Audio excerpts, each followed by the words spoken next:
అంటే గాంధార్ మండలం అందరికీ మేము అక్కడి నుంచి చిన్న చిన్న ఇట్లా పనులు చేసుకోవడానికి హైదరాబాద్ వచ్చి కష్టపడి కొన్ని ప్రాపర్టీస్ సంపాదించుకొని పిల్లల్ని ఎంబీబీఎస్ చదివించి చైనా పోయి చదువుకొని వచ్చాను.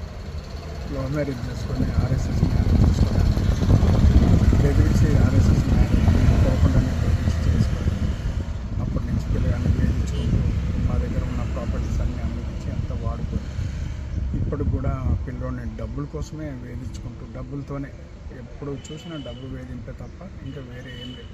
మంచిగా ఉండాలా, మంచిగా చేయాలా, నేను కూడా కష్టపడాలని డబుల్ పీజీ చేసినాను. 2 రాష్ట్రపతి అవార్డులు పొందింది ఆ పిల్లల్ని. ఒక పిల్లగాడిని మేము సంవత్సరం నుంచి 12 సంవత్సరాల వరకు మా దగ్గరే ఉన్నారు. ఇంకో పిల్లగాడు 5 నెలల నుంచి కూడా మేమే సార్. అది మేము అంత చూసినా కూడా మమ్మల్ని ఏమీ జరగకుండా ఒక దినం పక్క ఇంటి వాళ్ళతో గొడవ పెట్టుకొని ఒక ఎస్పీ వాళ్ళ మమ్మీతో వాళ్ళు కూడా ఏమనలేదు, అయ్యా మీరే కాంప్రమైజేషన్ కాదంటే నేను వచ్చి అమ్మ ఇట్లా ఎందుకు అందరితో గొడవ పెట్టుకుంటున్నా అంటే అతను కొట్టింది.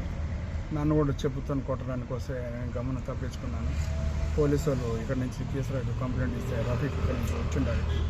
అప్పుడు కూడా ఆమె ఏమీ రఫీక్ సహకరించలేదు, వాళ్ళకి సహకరించకూడదు, ఎస్కేప్ అయిపోయి మళ్ళీ వచ్చి అతను కొట్టి గొడవ చేసి ఆ రోజు నుంచి ఇప్పటి వరకు పిఎస్లో కంప్లైంట్, కుర్సేగూడ కంప్లైంట్, ఉప్పల్లో కంప్లైంట్, ఇట్లా కంప్లైంట్లు పెట్టుకుంటారు, బెదిరించుకుంటారు, జైలుకి పట్టిస్తానని చెప్పి అత్తమామలను జైలుకి పట్టిస్తానని చెప్పడం, ఆ పిల్లగాన్ని టార్చర్ చేయడం, నాకు ఎంత ఇది కావాలా అది కావాలా డబ్బు అట్లా ఇది అని చెప్పండి.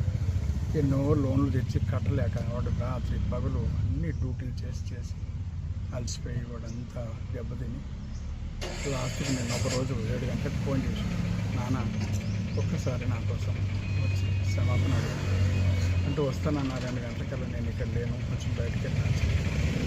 అప్పుడు సరే నాయన అన్నాడు అని మళ్ళీ తర్వాత 8 గంటలకు మళ్ళీ ఫోన్ చేసి, నాన్న ఇంటి దగ్గర ఉంటే రానంటే మరి వస్తానికి అమ్మ నేను రావాలి కదా, అక్కడ కూర్చొని కొన్ని మాట్లాడదామమ్మ మన చర్చిలో, ఇక్కడ టీపీఎం చర్చిలో అని చెప్పని అట్లా చెప్పిన. ఆ చర్చి వాళ్ళ మీద కూడా కంప్లైంట్ ఇస్తానని పోలీసు వాళ్ళని కూడా బెదిరించి వెళ్ళిపోయి నిన్న 9-10 గంటల నుంచి వాళ్ళని టార్చర్ పెట్టేసి 12 గంటల నుంచి చనిపోయింది. ఎట్లా చనిపోయింది?